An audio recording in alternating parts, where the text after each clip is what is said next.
What's up, everyone? Welcome back to the Mock Draft Guy YouTube channel. Week 6 has come and gone, and it is Wednesday, so you already know what that means. It is time for my updated 2023 NFL Mock Draft after Week 6. This draft order is updated and ready to go. This is the draft order if the season were to end today. So I want you guys to keep that in mind. I know there was a little discrepancy in the last video, but just know I always use the draft order if the season ended today.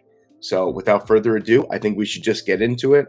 I think I'm going to start cutting down these videos a little bit more as the season goes on and as we know about these prospects and really the needs of the team. I think that it'll become a little bit more apparent. I mean, we've gone over the majority of these prospects quite a bit so far this season. I'm also doing player profiles, so feel free to reach out if you want to see a more in-depth analysis on a player. Just let me know. Leave a comment below if you want to see a prospect profile. I've done a few already. I believe I've done Bryce Young, Will Anderson, CJ Stroud, and Will Levis. So there's a ton more prospects to go. I usually do one a week. I'm going to up it to maybe 2, maybe even 3 as we get closer to the turn of the new year and the real start of draft season. So without further ado, I think we should just get into it right now. The Carolina Panthers have the first overall pick, and from what I've seen, at least from what I saw on Saturday in the Alabama versus Tennessee game,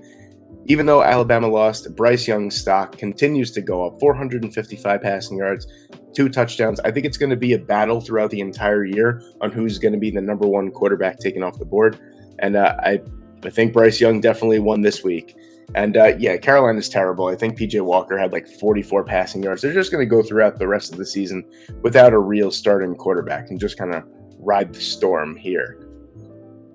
And then with the number 2 overall pick, it is the Las Vegas Raiders. They had a bye week this week, and I think it's going to stay the same for me here.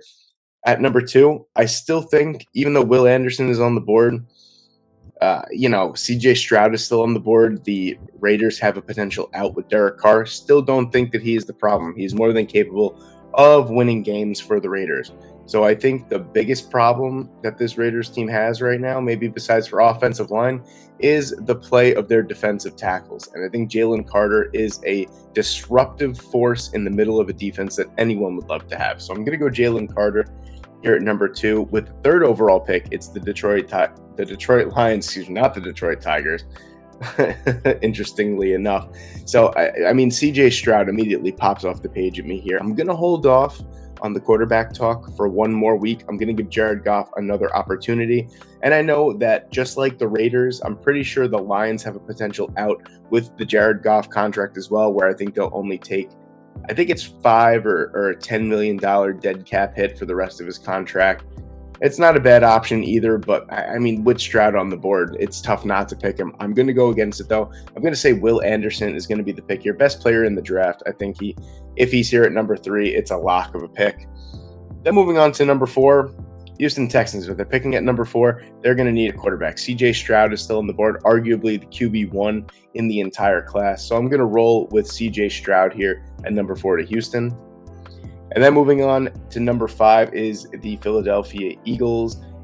This is the New Orleans Saints pick. And I believe throughout the first 5 weeks that I've been doing this, I've had the Philadelphia Eagles taking an edge rusher with their first pick. I think I'm going to switch it up this time with that secondary getting a little bit older and some free agents in there. Keely Ringo is QB1 on my board and basically everyone else's board. I think that would be a perfect match here at number 5 for the Philadelphia Eagles to bolster that secondary. And then at number 6, you have the Houston Texans again. You just got your franchise quarterback. Let's get him a franchise wide receiver 1. Jackson Smith-Njigba, I think, is still, even though he really hasn't played, and when he has played, he hasn't looked that particularly great. I mean, we said the same thing about Jamar Chase when he opted out of that season and he didn't play football for basically a year. What are you going to get from him? And you got one of the best rookie wide receiver numbers we've ever seen. So I'm not going to say it's the same exact case, but the track record is pretty decent. And Jackson Smith-Njigba is a fantastic player. So I'm going to go with that there. At number 7, you have the Seattle Seahawks. And, a lot of people have said to me over the past couple of weeks, what have you thought about the prospect of potentially keeping Geno Smith? And I said, nah, they're thinking more of the long-term future. But if Geno keeps winning, I mean, my mentality is going to start to slowly but surely change over time, and it's going to start with this week here. At number 7, there's a ton of great prospects left on the board. Will Levis is even left on the board here. I'm going to hold off on Will Levis here, and I'm going to go with Myles Murphy. The Seattle Seahawks definitely need an upgrade at in the pass rushing department just as a whole. So I think Myles Murphy is the best player left on the board in that department for sure. Then moving on at number 8, you have the Pittsburgh Steelers. I think this is a little early. Well, excuse me. This is not really the greatest spot to be drafting a cornerback. This is a perfect spot here for me, honestly, for the first offensive tackle to go off the board. And I've been flip-flopping between Peter Skoronski and Broderick Jones, Paris Johnson. I really think that Paris Johnson has the slight edge here, and he also fits the Pittsburgh Steelers a little bit better, in my opinion. So I'm going to go with Paris Johnson here. It definitely needs some offensive line help. I think that's been abundantly clear since the season even began. And then at number 9, you have the Arizona Cardinals. And, I mean, I've been preaching that the Cardinals need offensive line upgrades throughout the entire season so far. And we've seen teams who need offensive line help go into the draft and not take an offensive lineman until the mid-round picks. And I think with Brian Bresee on the board, that fits a huge need as well. The Arizona Cardinals up the middle, especially in the middle of that defensive line, aren't too great, and I think adding someone like Bresee, who is a top 5 talent in the NFL draft, at least I think, coming up in 2023, I think getting him here at number 9 is too good to pass up. And then at number 10, you have the Jacksonville Jaguars, and I'm going to go back to it again. I believe last week I had Paris Johnson, but this week at number 10, I'm going to go with Peter Skoronski here.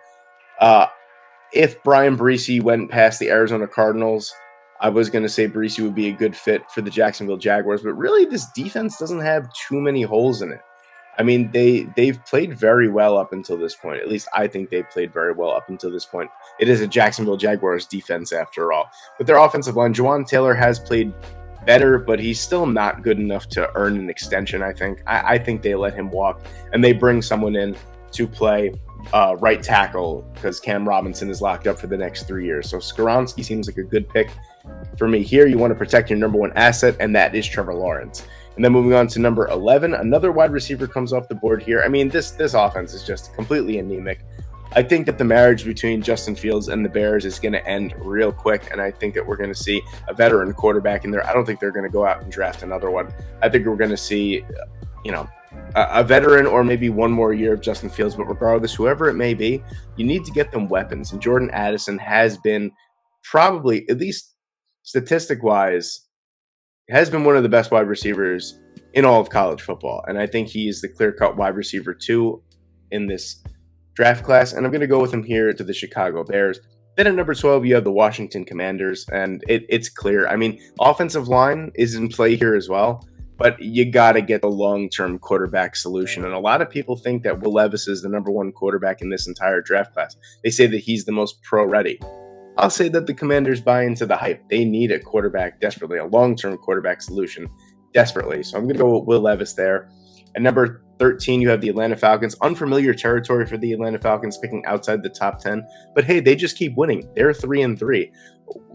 Why not them? They could finish the season 7-10 or 8-9 and surprise us all and end up with a pick far out of the realm of possibility of drafting one of those top 3 quarterbacks. And maybe that's what they want. Maybe they want to give Desmond Ridder the reins long term. Who knows? But I'm going to go with an interesting pick here. I'm going to take Bijan Robinson. I think Cordell Patterson has done a great job for the Atlanta Falcons. Who would have thought that, the Atlanta Falcons would figure out what to do with Cordell Patterson?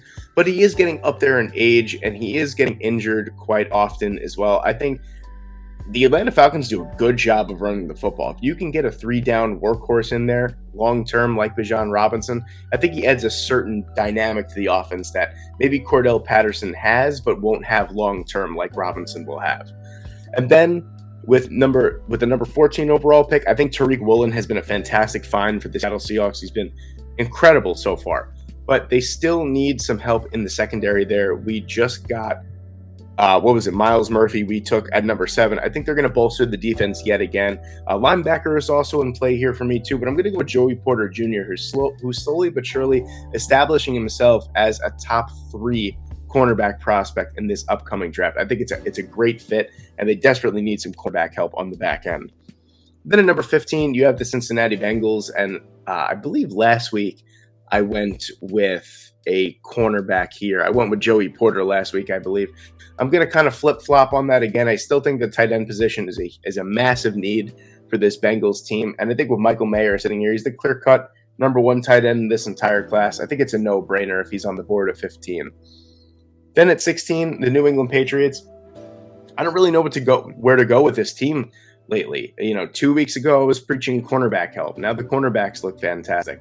Last week, the wide receivers picked up their game a little bit more. So I'm going to go outside the box here, and I'm going to say that the linebackers for the New England Patriots are decent, but there's also a couple free agents in there, mixed with the fact that I think they're really lacking a true playmaker in that front 7, or at least on the linebacker side of that front 7. So I'm going to go with Trenton Simpson here. I think adding a linebacker as talented as Trenton Simpson to Bill Belichick and, Joe Judge and Matt Patricia and everyone else, Bill Belichick's son, whatever, is Steve Belichick as well.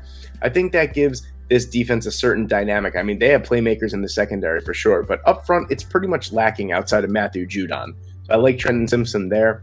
At number 18, you have the Green Bay Packers, and at number 17, you have the Green Bay Packers, and Quentin Johnston has been fantastic the last couple of weeks. I think he's got something crazy, like he's got like 30, like 28 or 30 catches in the last 2 weeks, well over 300 yards. He's been unstoppable the last few games for the Horned Frogs. And 6'4", 215 pounds, that is a playmaker that Aaron Rodgers desperately needs. After a brutal loss to the Jets at home, by the way, it is time to hit the panic button. There needs to be some serious changes in Green Bay. But if we're looking long term, I think Quentin Johnston could easily slot in and be the number 1 wide receiver in this Green Bay offense. That's how wide open it is in that wide receiver room.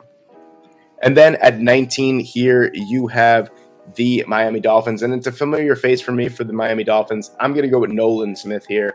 Nolan Smith is just, anytime you watch a Georgia game, he is all over the field, whether it's in the backfield, make plays on the running back, pressuring the quarterback, or in the open field, covering tight ends, covering the running back, making open field tackles. He is tremendous on every aspect, and he's super fast too. I think that's a great outside linebacker to pair with Jalen Phillips and to replace Andrew Van Ginkel. And then moving on, number 19, you have the Tampa Bay Buccaneers. I'm going to sound like a broken record saying this, but Tampa Bay needs to upgrade the secondary. They have some guys that are probably going to cost too much money for them to retain. Cam Smith is sitting here, SEC battle-tested cornerback. I think it's a no-brainer here at number 19. I don't know where I'm going with these numbers. I completely apologize. Then at number 20, I think I got that one right. The Baltimore Ravens are up at number 20, and they need to upgrade the wide receiver room. I mean, Rashad Bateman had a good first couple games of the year and has just fallen off the face of the earth since. Jay Proche and Devin Duvernay are just not going to cut it. It's Mark Andrews and really a whole lot of nothing behind him. They need a solid wide receiver, a dynamic wide receiver. Kayshon Boutte, after a few weeks in the doghouse, really didn't play well. His offense didn't play well. The last couple of weeks, he's really come out and played much, much better. I think he solidified himself as a first-round talent. Yet again, the Baltimore Ravens are a perfect fit for him. So I'm going to go Kayshon Boutte here. Then at number 21, you have the Detroit Lions, and I'm just gonna keep preaching to the choir here. A lot of people think that it's not a good idea to go out and get a linebacker. The front office doesn't believe in drafting linebackers. Their linebacking core is such garbage that they absolutely should draft a linebacker. I don't care what you've done in the past. You need talent at that position. And it's Penei Sewell's brother. It's Noah Sewell. I think it's a good fit at downhill, run-stuffing linebacker, which the Detroit Lions desperately need. So I'm going to go with Noah Sewell there. Then at number 22, you have the Indianapolis Colts. A few free agents on that defensive line. I think it needs a much-needed overhaul. I think Kwity Paye is a really good young player. And you know me, I do love pairing young pass rushers together. And I think Isaiah Foskey at number 20 here, 6'5", 260 pounds. He's been a really, really good player that Notre Dame Fighting Irish team. And I think that his game is going to translate pretty seamlessly to a 4-3 defensive end in the NFL for the Indianapolis Colts. Then you have the Tennessee Titans here at number 23. And it's about time we get them some offensive line help. I think I've skirted the issue every single draft that I've done. I don't think I've given them a single offensive tackle, but I think it's clear that they do need a massive upgrade anywhere on that offensive line. I really like Broderick Jones here. Just fits exactly what the Tennessee Titans need at number 23. And, if you want to keep running Derrick Henry into the ground, you need to establish that you have a very, very good offensive line. And Broderick Jones definitely helps out that cause. And then at number 24, you have the LA Chargers. I'm going to go with a different pick here. I think with all the injuries, especially the injuries to Keenan Allen, he is not getting any younger. He has not bounced back from this hamstring injury at all since week 1. He has been out. Mike Williams was pretty much shut down against the Denver Broncos because he was really the only option that you could throw to, besides for Austin Eckler out of the backfield. I think it's time to go out and get another playmaker. And Josh Downs, if you watch North Carolina football, is certainly a playmaker. I think he would instantly become best friends with Justin Herbert. I think that would be a great fit for both that player and for Justin Herbert as well. I keep wanting to say Justin Fields, but Justin Herbert is what I want to say. And then unfamiliar territory for me. The New York Jets picking at number 25 is like a dream come true for me here.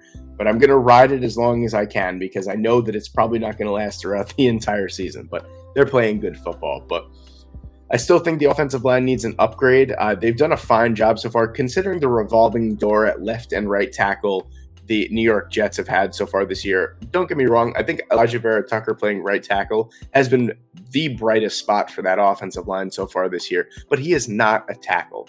He was not drafted to be a tackle. He was your guard of the future. I think if you can go out and get someone like Jalen Duncan, who could really just go and plug and play. Left tackle, it's going to be left tackle. Right tackle is a little bit up in the air. I don't know what's going to go on with Mekhi Becton. George Fant is probably as good as gone at this point. Dwayne Brown has been fantastic so far, but he is 37 years old as well. How long can you rely on his legs there? But I'm going to go with Jalen Duncan here, 6'6", 320 pounds. He's got all the makings of a franchise left tackle, and I love it. Moving on to number 26, you have the Dallas Cowboys here. And I need some versatility in that secondary. Dan Quinn needs some versatility in that secondary as well. With the job that he has done with this Dallas Cowboys team, this Dallas Cowboys defense has been absolutely fantastic. And it's noteworthy, and he deserves some praise. So why not give him a player that could play multiple positions? I like Antonio Johnson. He could play slot corner. He could play safety. He could play out wide as well. You might as well just go out and get him. Get a Swiss Army knife for your defensive guru, Dan Quinn. Then you got the New York Giants at number 27. Still want to get some secondary help for this New York Giants team, and another new face for me in the first round here. Clark Phillips is still on the board. Garrett Williams is still on the board. Everyone knows how much of a fan of Garrett Williams I am. I'm going to go with Christian Gonzalez, though. I think he deserves some love for how well he has been playing this year. He's really established himself as a potential top 5 cornerback prospect in this upcoming draft. And I think the New York Giants need to build on his strength. I think their defense has been the biggest strength for them so far this year. And you still need a boundary cornerback, and Christian Gonzalez can totally provide them with that. And then moving on to the Kansas City Chiefs at number 28. I've said this once, I'll say it again. I'm just going to keep flip-flopping through edge rushers for the most part. Frank Clark is probably going to be a cap casualty as those big-time contracts finally kick in. We already saw Travis Kelce restructure his contract and clear up $3.5 million. So I feel like they're going to ask a lot of their stars to start restructuring contracts so they could free up some cap space along the way. Felix Anudike-Uzomah, 6.5 sacks so far this year. He is, I think, 3rd in the nation in sacks. Has not been talked about enough. He has been, I've had him all over this first round. I've had him in the top 10. I've had him in the top half. He falls a little bit here to number 28, but I think it's a perfect fit for both the team and the player. At number 29, you have the 5-1 Minnesota Vikings, and I think it's necessary that you upgrade the secondary. Absolutely. So I'm going to go with Clark Phillips here. I've said it last week. I'll say it one more time. The only reason why Clark Phillips isn't higher, his technique is great. He's a fantastic cover corner. His size just kind of scares me a little bit. 5'10", 184 pounds. not necessarily ideal size for an NFL cornerback, but perhaps his skills will make up for it. He reminds me of a Jason Verrett type of player, except hopefully he doesn't get as injured as much as Jason Verrett. It's unfortunate because Verrett has been a fantastic corner when he's healthy. He's just never healthy. That's the only problem. At number 30, you have the Buffalo Bills, and I'm going to go with a little bit of an interesting pick here. Bijan Robinson is off the board last week. I believe I had Bijan Robinson going to the Buffalo Bills. I'm going to switch it up. I think Jahmyr Gibbs has been awesome this year, and he has been getting some first-round shouts so far, and I'm going to buy into it a little bit. I think that Gibbs is a three-down running back that, if it wasn't for Bijan Robinson, probably would be the number one running back in a lot of recent draft classes. So I'm going to go with Jahmyr Gibbs here. I think he deserves some love. And I mean, that's really the only position I feel like that the Buffalo Bills aren't just exceptional as. They are the best team in football, in my opinion. And then you have the Philadelphia Eagles, who are still undefeated up until this point. And what I'm going to go with a little bit of a different pick here. We addressed the cornerback issue at number 5. So I'm going to go with a young defensive lineman. I have to go with a young defensive lineman. So I like Tyree Wilson a lot here because Tyree Wilson is an interesting case. He's 6'6", 275 pounds. He lines up at outside linebacker for Texas Tech, but he just screams like a perfect replacement to Brandon Graham for me on the 4-3 edge. 6'6", 275 pounds. He's already way bigger than Brandon Graham. He's probably faster than Brandon Graham at this point in his career as well. I think that he'd be a perfect replacement. I think that, and the fact that he's listed as a defensive lineman, he's versatile. You could slide him all over that defensive line. I mean, who doesn't love defensive line versatility? I certainly do. And I know that Philadelphia Eagles fans certainly do. If you remember going way back, Jason Babin, Connor Barwin, Trent Cole, the wide nine, you got to love it. We got to try and get back to that. So Tyree Wilson is the final pick in the first round for me here. I don't know why it always does this. It gives me another pick. I know that there are supposed to be 32 picks in a first round, but there's only 31 because of the Miami Dolphins forfeiting their pick. So this pick will always be the worst kicker on the board. So we're going to go with Noah Ruggles. Congratulations, Noah. You are a first round pick. So there you have it. There is my 2023 NFL mock draft after week 6 of the NFL season. Let me know what you guys think in the comments section below. I'd love to have some conversations with all of you, as we do every single week. I have some returning commenters, and I can't thank you guys enough. So thank you guys for watching. I hope you guys have a wonderful day. I hope you like the video, leave a comment, subscribe to the channel if you haven't for great videos like this and my great prospect profiles. Have a great day. I will see you in the next one.